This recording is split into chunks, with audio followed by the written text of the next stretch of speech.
Merhabalar sevgili yengeç ve yükselen burcu yengeç, ay burcu yengeç olan çok değerli arkadaşım. Şu an 13.33 geldi arkadaşlar gözümün önüne. Şimdi 21-22 Nisan sonrası dinleyeceksin sevgili yengeç burcu. Yaz aylarında seni neler bekliyor? Tamam arkadaşlar, yani niyetimiz bu. Sevgili yengeç burcu zaten ne kaldı arkadaşlar, geldik yani. Yaz aylarında sevgili yengeç ve yükselen burcu yengeç olan, ay burcu yengeç olan, stelyum yengeçlerde dinleyebilirsiniz arkadaşlar. Bakalım neler bekliyor diyelim. Bu desteği karıştırmak çok zor. İlk kartım, şimdi az önce kılıç üçlüsü benim gözüme çarptı açıkçası. Birazcık araya sıkıştırmak istedim ama olmadı. Gelecek olan kalp geliyor, kart geliyor arkadaşlar. Bakalım. Şimdi yengeçler öncelikle çok kırgın. Yani kalpleri kırgın, bedenleri yorgun, ruhları yorgun. Hani yaşıyorum ama yaşamıyorum da gibi bir etki var açıkçası. Şimdi bakacağız yani geçiş nasıl olacak arkadaşlar. Neler, yani nedir, ne gelecek yaz aylarında diyelim. Şöyle bir bakalım. Kılıç onlusu evet burada çok perişan bir haldedir. Yani kişi yere uzanır ve her tarafına kılıçlar saplanmıştır. Ama ben hep ne diyorum?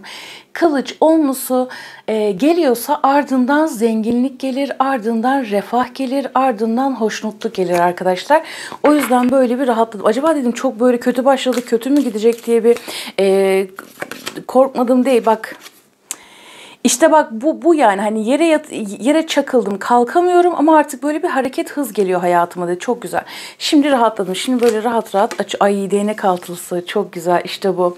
Gerçekten ilk gelen kartlar beni çok korkutmuştu. Ama burada sevgili yengeç burcu kupa ikilisi. Ay çok tatlı. Burada bir ruh eşi bağlantısı var arkadaşlar. İmparatoriçe yengeç burcu. Ne oluyor? Özellikle dişil enerjilere sesleniyorum arkadaşlar. Burada bir bolluk, bereket artışı var. İster hanımefendi ol, ister beyefendi ol. Hepimizde eril dişil vardır. Beyefendi arkadaşlarım içinse dişil enerji, yani böyle üzmüyorsan, kırmıyorsan, hem kendini doyup hem başkalarını doyuruyorsan, o bereket bilincindeysen, inancın yüksekse bereketine bereket katacakla ilgili çok güzel bir mesajdan bahsetti. Şöyle bir bakalım, bak burada bir şey var, şöyle bir. Burada bir yoksunluk var ama kim bunlar bilmiyorum, ama bir bakalım. Son kartları açalım. Sen de güzelce odaklan yengeç burcu. Bakalım aşıklar arkadaşlar, çok güçlü bir aşk geliyor yengeç burçlarına. Yani çok güçlü bir aşkın başlaması, ama tabii bu hani illa böyle Ahmet Mehmet aşkı değil, o bu şu aşkı değil arkadaşlar. Hayata karşı böyle bir aşk duymak, yeteneklerini göstermek, kendini göstermek. Bakın burası çok güzel, mahkeme kartı. Özellikle bak yeteneklerini kullanma noktası, şimdi onlara geleceğim. Bir dakika, heyecan yapmayalım. Tamam, şimdi burası çok güzel arkadaşlar. O zaman böyle bir ufaktan başlayalım. Şimdi yengeç burcu. Arkadaşlar burası şöyle dursun. Tamam. Şimdi sevgili yengeç burcu, şimdi öncelikle kalp ile ilgili sağlık konularını arkadaşlar, özellikle hani yaz aylarında yine dikkat etmende fayda var. Bunu ben birazcık söyleyeceğim açıkçası. Kötü alışkanlıkları olan arkadaşlarım varsa, kötü alışkanlıklar illa böyle bir şey tüketmek ya da zararlı yiyecek, içecek tüketmekte değildir arkadaşlar, biliyorsunuz. Bu böyle aşkla bir şeye bağlanmak olabilir, sana zarar veren insanlara bile sevgi, merhamet göstermek olabilir.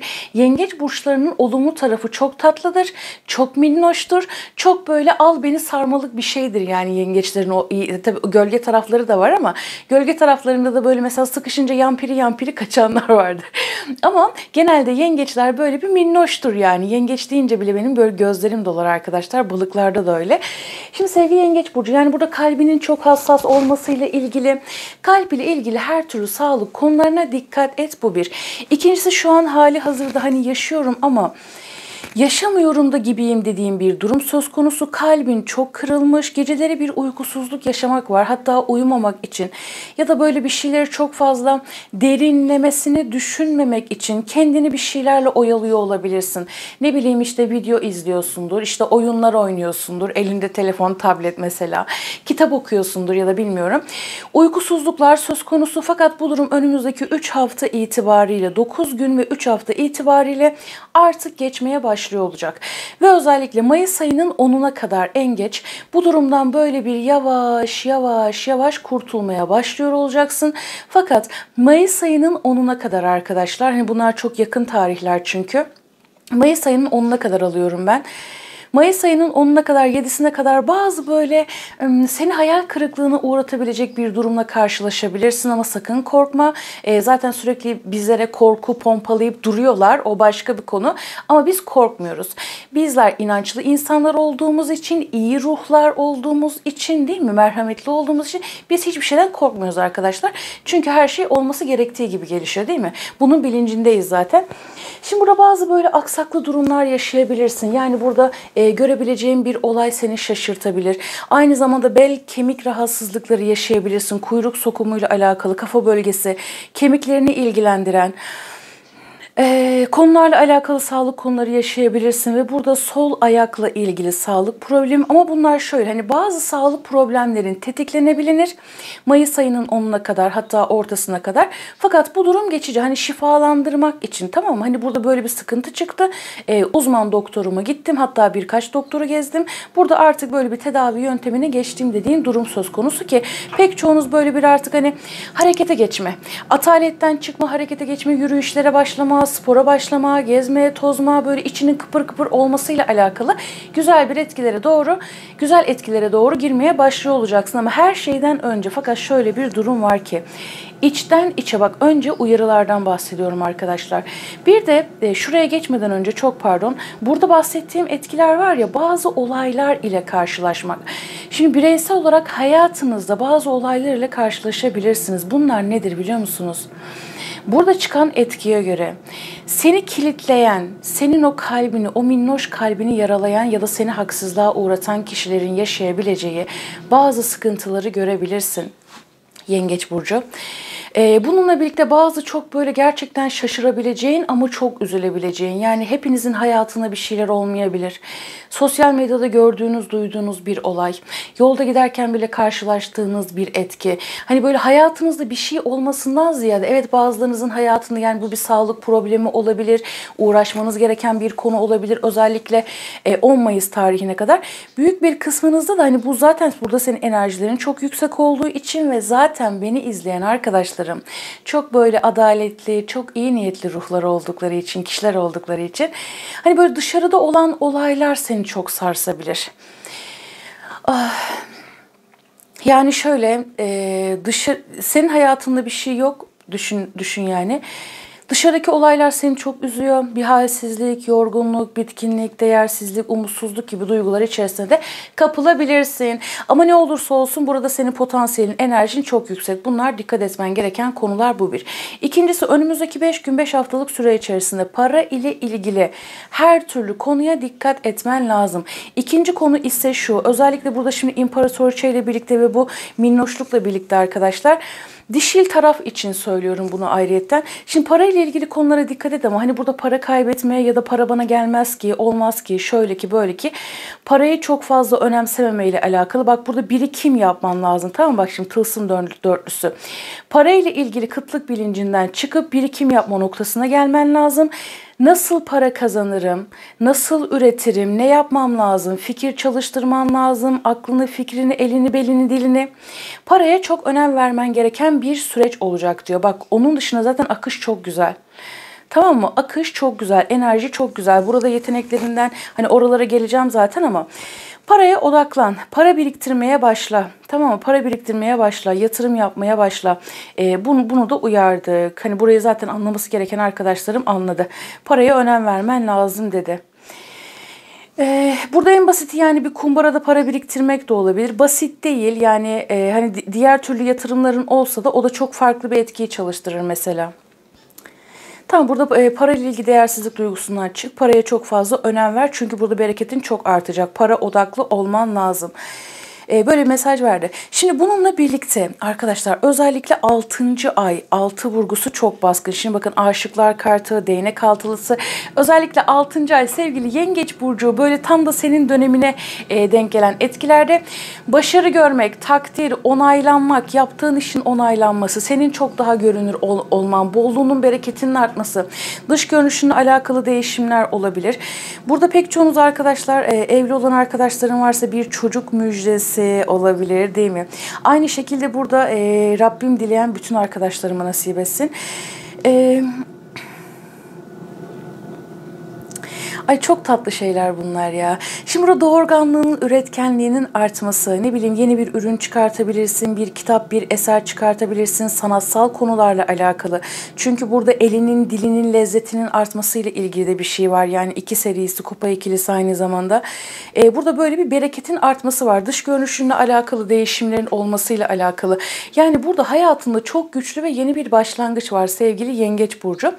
Ve burada özellikle kış aylarında da bak şu serinlik var, yani sıcağa doğru gidiyoruz. Kış aylarında da böyle duygu durumunda çok böyle sarsıntılı durumlar olmuş olabilir. Aile problemleri, iş hayatın belirsizlik, güven eksikliği, kendine güvenememek, zorlandığın tüm konularla alakalı. Hatta böyle bir yalnız kaldığını hissetmeyle alakalı. O yaşadığın sıkıntıların artık böyle bir gitmeye başladığını göreceksin. Evet, 6. ay dedim, özellikle 6. ay senin için çok önemli olacak. Mesela Haziran, Temmuz ayları, önümüzdeki 6 haftalık süreç yine 6. ay. 2 hafta 2 ay, 3 hafta 3 aylık süreç. O böyle bereketinin çok daha arttığı aşk, yani burada çok güçlü bir aşk, çok güçlü bir ruh eşi bağlantısı. Partnerin, ilişki yaşadığın kişi varsa, bundan adam olmaz ki acaba dediğim bir şey varsa, ama bir türlü de kopamıyorum ya. Çok da tatlı, çok da merhametli dediğim bir ilişki varsa, o kişiden gelecek olan bir teklif burada adaletli bir şekilde o kişinin sana gelmesiyle ilgili çok güzel bir etkiden bahsetti. Aşk açılımını ayrı bir şekilde yapacağım hazır hissettiğimde arkadaşlar. Burada yani işbirliklerinden bahsediyor. İş ve kariyer hayatında başarılı olmaktan bahsediyor arkadaşlar. Sahne sanatlarıyla alakalı, işini tanıtmak, duyurmak, topluluk önünde olmayla ilgili. Ve burada artık hani o hakkın dağıtılması var, bak bereketin artması, hani bunun üzerine çok konuşacak bir şey yok. Derinliğinin artması, hayatı aşkla görmek, yaptığın işi aşkla görmek, maneviyatının artması. Aynı zamanda bu nasıl bir şey biliyor musunuz? Ben imparatoriçeyi çok severim ve başaklar, yani boğa da hani başaklara çok yakıştırırım, başak kadınlarına, boğa kadınları aynı şekilde. Şimdi burada nasıl bir şey bu biliyor musun? Nasıl bir şey bu? Evet, yani başkalarına da dokunmak, merhametinle, yeteneklerinle, yaptıklarınla, her şeyinle sevgili Yengeç Burcu. Ve burada arkadaşlar aşkla ilgili evet güzel bir aşk, güzel bir duygusal bağlantının başlaması, derinliğinin artması, sahne sanatları, hani bunlardan bahsettik. Burada bakın büyük bir kısmınız için evet hani yalnız olanlar için yeni bir aşk gelebilir, ama büyük bir kısmınız için seni hayal kırıklığına uğratan ya da geçmişte yarım kalan bir ilişkin varsa ve özellikle bu kişi sana çok böyle maddi manevi pintilik yaptıysa, hep senden aldıysa, ama şunu hani narsist bir ilişkinin içindeysen onu asla kastetmiyorum. Seni üzüyorsa, kırıyorsa, dövüyorsa, sövüyorsa asla öyle insanlarla iletişim bile kurmayın arkadaşlar. Arkadaşlık ilişkilerinde de dahil. Ama böyle hani kişilerin o tekamül yolculuğunda hani farkındalığının artmasıyla alakalı bir noktadan bahsediyorum, tamam mı? Hani burada bazı böyle toyluk yapan bir ilişki ise bu. Bunun böyle çok daha aklı başında geldiğini göreceksin. Yalnızlar içinde güzel bir ilişkinin başlaması var diyelim. Şimdi bunun dışında yerini sağlamlaşması var. Bak bereket zaten fışkırıyor. Yani bereketin zaten çok artacak ve yerinin sağlamlaşmasıyla ilgili. Yani burada kariyerde çok hızlı bir yükseliş, yeni projeler, yeni ilişkiler, yeni fikirlerin ortaya çıkmasıyla alakalı. Burada şöyle bir durum var ama şimdi evet su etkisi baskın, toprak etkisi baskın. Diyor ki ayaklarının yere sağlam basması çok önemli. Hani şu uyarıyı şöyle de yapabilirim. Hızlı ve gelgeç ilişkiler değil de şimdi şöyle hızlı ve gelgeç işler, projeler değil de sağlam projeler, uzun vadeli projeler. Yani burada biraz o toprak temasını çalıştırmak çok önemli. Hani şöyle tamam işte bir proje var, bir sunum var, bir gösterim var. Tamam ben buraya geleyim, buraya katılayım da bu bana uzun vadede bir şey mi gösterecek? Yoksa hani sahneye çıktım, indim, hoppala hoppala sonra bitecek mi gibi değil de burada hani uzun vadeli gelecek planları yapmak senin için çok önemli olacak dedi. Zaten o enerjiler de hayatına tezahür edecek. Burada duygu anlamında çok daha güçlenebileceğim ve ikili ilişkilerde de yani arkadaşlık ilişkilerinde de sevgili Yengeç Burcu hani burada alışverişin uyumlu olması. Yani ruh eşi ikiz alev bağlantısı çok yüksek. Hayatına gelecek olan ilişkilerin, yani şöyle özetleyeyim, işte biriyle alışveriş yapıyorsun ya da birine karşı iyilik yapıyorsun. Yapmış olduğun iyilik sana kötülük veya iftira olarak dönmesi yerine Allah razı olsun, çok teşekkür ederim olarak dönmesi gibi düşün yani. Hani o tarz insanlar değil de bu tarz seni anlayan, anlatabiliyor muyum? Güzel ama bir desteklemek de var, yani bir iteklemek de var. Uyum var, denge var, iteklemek de var. Tamam mı? Böyle bir etkiden bahsetti. Şimdi bununla birlikte zaten burada bir başarı, bir zafer gördük. Ama her şeyden önce cesaret senin için çok önemli olacak. Cesur olmak, cesaret senin için çok önemli olacak. Zaten hani belirli bir noktaya çıkmış olacaksın sevgili Yengeç Burcu. Her anlamda yeni başlangıçların olacağı bir yaz ayı seni bekliyor diyebilirim. Şimdi o zaman bakalım. Sevgili Yengeç Burcu arkadaşım için gelecek olan mesaj nedir diyelim. Utanmanın boğuculuğu. Arkadaşlar şimdi bakın. Kabuğundan çık. Kendin olmaktan ve isteklerini ifade etmekten kendini mahrum etme. Arkadaşlar Kova, Terazi, İkizler. İkizler ve Terazi çok baskın ama hava grubunu üçlü olarak alacağım. Bazılarınız özellikle bu kişilerin çok böyle baskıcı, narsist tutumuyla çok karşılaşmış olabilirsiniz. Ama hayatımızda bir tane terazi yok. Ona göre düşünün. Hani bu çok küçük bir bilgi olarak verdim. Onu bir söylemek istedim. Kendin olmaktan ve isteklerini ifade etmekten kendini mahrum etme. Çok güzel bir mesaj verdi. Bir diğer kartımızı alalım. Şöyle tatlı tatlı. Ve kırılganlık uçurumu. Yaraların kanar ve duygularını zayıflatır. Sakinleşmek ve dinginlik bulmak için kendine zaman ayırman gerekir dedi. Bir mesaj daha alalım. Diğer destemize geçelim arkadaşlar. Bakalım. Kendine zaman ayırmanla ilgili güzel bir mesaj verdi. Ve zevkli kutsal kafiyeler geldi arkadaşlar. Hayatın zevkleriyle yeniden bağlantı kurarak günlük yaşantına neşe kat. Ben çalışmıyorum, ev hanımıyım, çoluğumla çocuğumla ilgileniyorum ya da hani bir süre çalışmayacağım. Hani normal gündelik işlerimi hallettiğim işlerim var diyen arkadaşlarım. Evini güzelleştirmek, ne bileyim işte öncesinde mesela yemek yapmak, çamaşır, bulaşık, evle uğraşmak sana böyle ölüm gibi geliyordur. Ama onu çok daha renkli bir şekilde yaparsın mesela. Arkadaşlarınla etkinliklere gidebilirsin, online eğitimlere katılabilirsin. Yemek yaparken mesela yemek yapmak bana göre bir terapi. Ama tabii sürekli yapanlar için sıkıcı olabiliyor. Sürekli yaptığın zaman bir şey sıkıcı olabiliyor ama...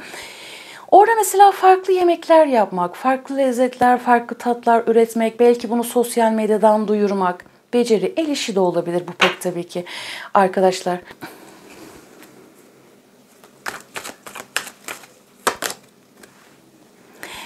Asi, bakın burada çok güzel bir şey söyledi arkadaşlar. Her ne yapıyorsan kendi yönteminle yap. Başkalarının senin hakkında ne düşündüğünü aldırış etme. Kendi hikayeni yazmanın zamanı geldi. Hepimiz zaman zaman bunu yapıyoruz arkadaşlar. Tabii esinlenmek başka bir şey, örnek almak başka bir şey falan ama böyle de bir mesaj verdi. Buradaki yani kendin ol, kendin hissettiğin gibi, kendin yaptığın gibi ne çıkıyorsa o dediği bir durum söz konusu. Peki tamam şöyle yapalım bakalım başka ne gelecek diyelim. Ve doğurganlık. Zaten doğurganlığı görmüştük yani. İmparatoriçe'de de gördük. Diğer kartlarımızda da gördük arkadaşlar. Doğurganlık, yeni projelere başlamak, aşık olmak, iş değiştirmek ve yeni bereketli bir hayata geçmek için mükemmel bir zaman dedi.